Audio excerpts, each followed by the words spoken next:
Salam Nusantara dari Sabang sampai Merauke, dari Miangas sampai Pulau Rote. Mantalah iman kita, mantalah kasih kita, mantalah pengharapan kita. Tentunya dalam Yesus Kristus menjadi Tuhan dan Juru Selamat kita dan Juru Selamat dunia. Jangan katakan bahwa Yesus bukan Tuhan.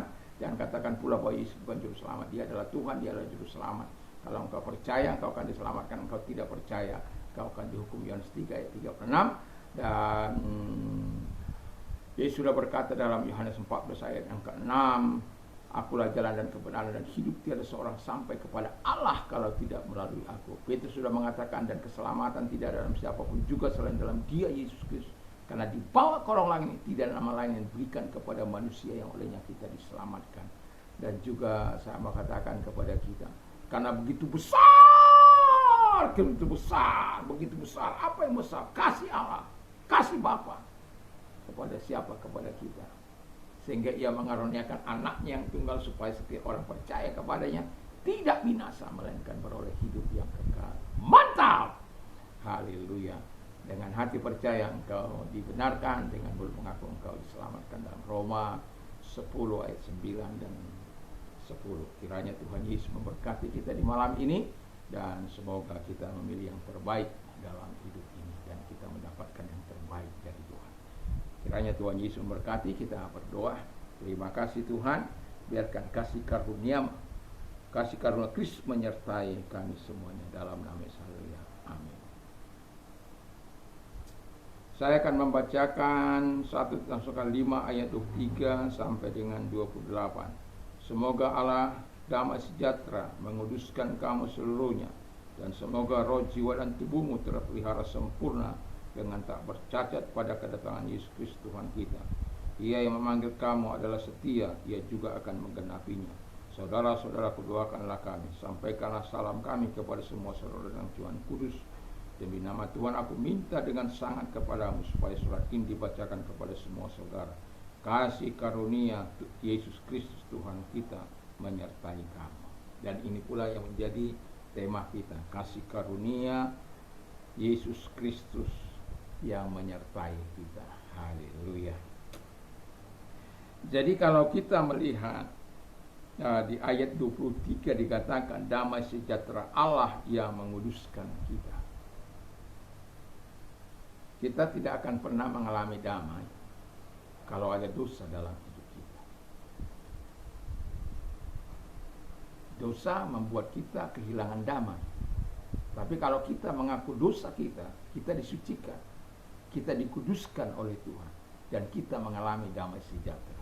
Dan itu sebabnya Alkitab mengatakan damai sejahtera Allah yang menguduskan kita. Jadi damai itu yang sudah ada dalam batin kita, yang sudah ada dalam hidup kita sebagai orang percaya, yang dikaruniakan Allah bagi kita oleh Tuhan Yesus Kristus.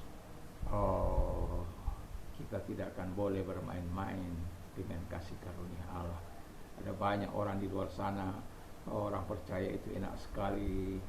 Memang enak menjadi orang percaya karena keselamatan kita bukan karena kerja keras kita, bukan karena amal kita. Kalau amal kita itu nanti kalau berat sebelah siapa yang berat katanya dosanya, maka dia masuk neraka. Kalau dia lebih ringan dosanya masuk surga. Bagaimana kalau seimbang, kata seseorang.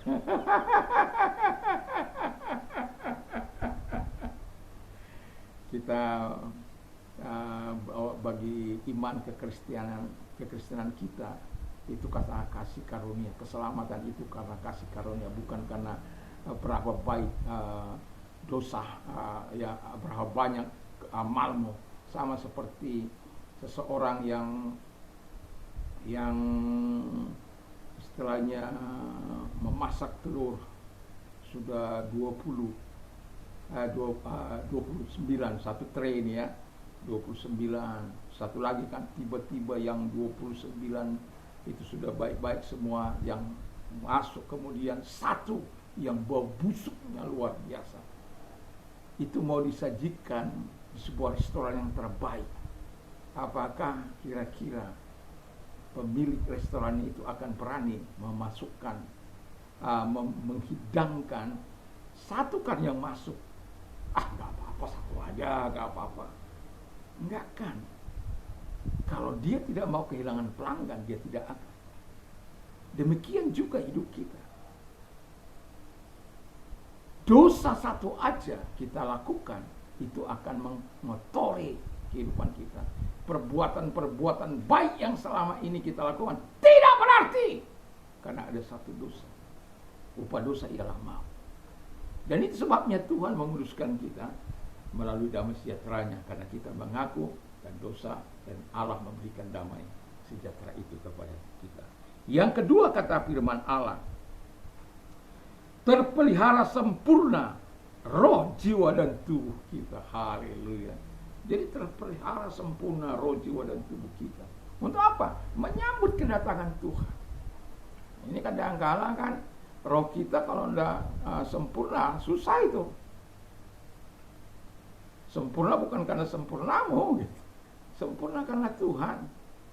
Dia bebaskan kita, roh kita, untuk mengakui Yesus adalah Tuhan. Mungkin akal budi kita tidak bisa terima, tetapi Tuhan mampukan kita menerima Dia sebagai Tuhan. Tubuh kita mungkin selama ini kita pakai untuk berdosa, memakainya untuk kejahatan, kita pakai untuk mengumbar hawa nafsu. Pajak indera kita gunakan untuk hal-hal yang tidak menyenangkan hati Tuhan.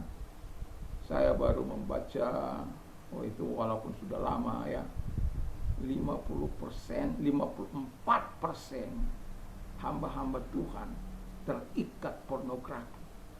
Itu menurut dokter Andika, itu sesuatu yang sangat luar biasa. Bagaimana bisa kudus? Bagaimana bisa sempurna?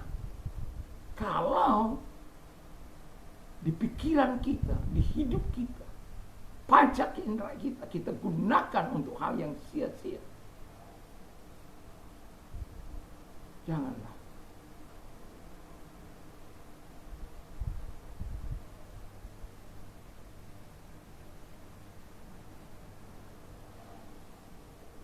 Bertobat.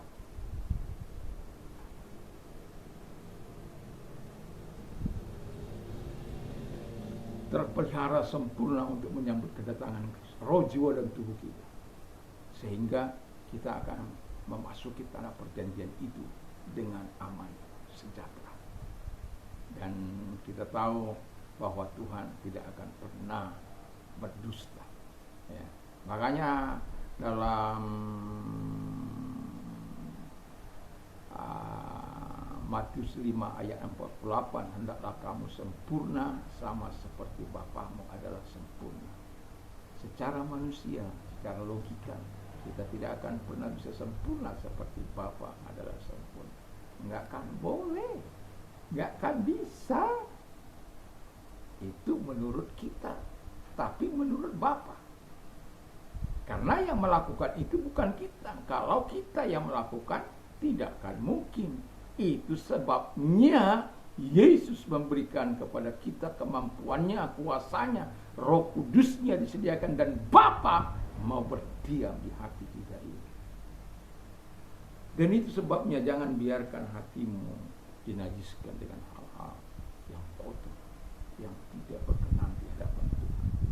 Supaya kesempurnaan Tuhan itu betul dalam roh, jiwa, dan tubuh kita. Kita banyak kali dikau dalam roh, jiwa, dan tubuh kita. Tapi kita bersyukur bahwa kita, iman kita kepada Yesus memampukan kita untuk mengalahkan. Bukan karena kita, tapi karena kuasa Tuhan yang sudah dianugerahkan kepada kita. Dan Allah sangat mengasihi kita. Allah sangat peduli terhadap kita. Hingga roh, jiwa, dan tubuh kita yang sempurna untuk menyambut kedatangan Tuhan kali yang kedua. Yang terakhir, kata firman Allah, Ia yang memanggil, Ia juga akan menggenapinya. Ia yang memanggil itu setia, ya. Jadi dia tidak ada keraguan dia dalam dia. Tidak ada ketidakpastian dalam dia. Dalam Tuhan Yesus itu selalu ada kepastian. Dan dalam kepastian Tuhan itu sangat-sangat luar biasa.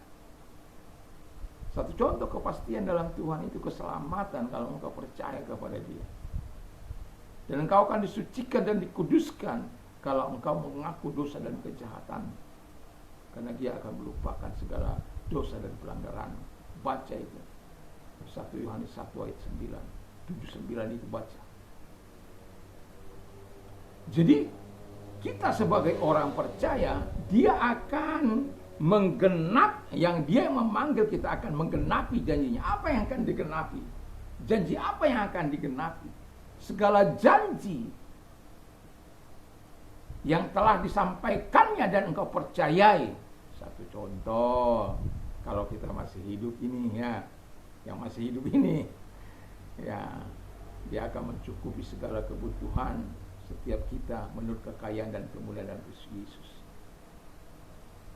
Ia yang memelihara secara dahulu kerajaan Allah dan kebenarannya, maka semuanya akan ditambahkan kepadamu, damai, sukacita, kebaikan, kasih, kesetiaan, dan lain sebagainya. Segala janji Allah akan digenapinya karena dia setia untuk menggenapi segala janjinya itu. Kadangkala yang membuat kita sedih adalah kita tidak percaya pada janji firman Allah. Kita tidak percaya pada pemeliharaan Allah. Kita tidak percaya pada firman Allah. Buktinya kita langgar semua. Dibilang Tuhan kudus, kita langgar semua. Dibilang Tuhan suci, kita langgar. Kita dibilang Tuhan, firman Allah katakan, jangan melakukan apa yang jahat di mata Tuhan. Kita lakukan. Kita pikir Tuhan tidak tahu apa-apa. The eyes of the Lord are in every place, beholding the wicked and the good. Mata Tuhan ada di segala tempat untuk melihat yang baik dan yang berbuat jahat. Jadi saya mau katakan kepada kita, kasih karunia Kristus yang menyertai kita lah, yang memampukan kita dalam damai, disertai dengan kekudusannya, terpelihara sempurna roh, jiwa dan tubuh kita menyambut kedatangan Tuhan. Itu karena kasih karunia-Nya, dan kita juga dapat menikmati ya Tuhan yang memanggil kita itu, dan dia akan menggenapi janjinya, firman-Nya, karena kasih karunia-Nya yang berlimpah-limpah diberikan kepada kita. Jadi jangan pernah pongah, jangan pernah sombong, jangan pernah sekalipun engkau memiliki sesuatu yang Tuhan anugerahkan berlimpah-limpah dalam hidupmu, jangan pernah pongah, jangan pernah sombong, tapi katakan semua itu kasih karunia. Dan kalau itu karena kasih karunia, tentu juga engkau akan pergunakan untuk hormat kepada Tuhan Yesus Kristus. Kiranya Tuhan memberkati kita, dan mari kita tunduk kepala dan kita berdoa. Terima kasih Bapa di surga, biarkanlah firman-Mu yang kami telah dengar, kasih karunia-Mu Tuhan, yang membuat kami, yang melindungi kami, yang memberikan yang terbaik bagi kami. Terima kasih. Dan kami juga berdoa bagi mereka-mereka yang sakit, apapun sakit penyakitmu, percayalah bahwa Tuhan punya kuasa untuk menolong engkau dan menyembuhkan engkau. Kalau engkau orang yang membutuhkan pertolongan Tuhan, angkat kedua belah tanganmu, serahkan diri pada Tuhan. Tuhan Bapa di surga, lihatlah tangan-tangan yang diangkat kepadamu yang sedang memerlukan uluran tanganmu dan memerlukan kesembuhanmu Bapa. Di dalam nama Yesus, segala sakit penyakit yang mereka derita, aku perintahkan keluar, dan oleh bilur-bilur daripada Tuhan Yesus mereka sembuh. Engkau jamah mereka, engkau sembuhkan mereka semua dalam nama Yesus, oleh kuasa-Mu, oleh kuat kuasa Roh Kudus menjamah mereka. Terima kasih Tuhan, terima kasih buat kesembuhan-Mu kepada mereka. Dan kalau engkau sedang mengalami penderitaan dalam hidupmu, angkat kedua belah tanganmu. Mari kita berdoa, lihatlah tangan-tangan yang diangkat kepadamu, dan Tuhan menolong mereka. Dan segala yang mereka butuhkan, Tuhan tolong, supaya mereka tetap dapat memuliakan Engkau, karena mereka boleh bercerita atas pertolongan, keajaiban yang Engkau lakukan dalam hidup mereka. Terima kasih Bapa di surga buat kebaikan dan kemurahan bagi mereka. Dalam nama Yesus, haleluya. Amin. Tuhan Yesus memberkati kita. Selamat malam. Sebelum kita tidur, biarkan kita membaca firman Allah, berdoa, dan memperkatakan firman Allah dalam kehidupan kita. Tuhan Yesus memberkati. Dan juga saya mengatakan kepada kita, damai sejahtera Allah yang melampaui segala akal akan melihara hati dan pikiran kita mulai saat ini sampai selama-lamanya. Mantap, mantap, mantap.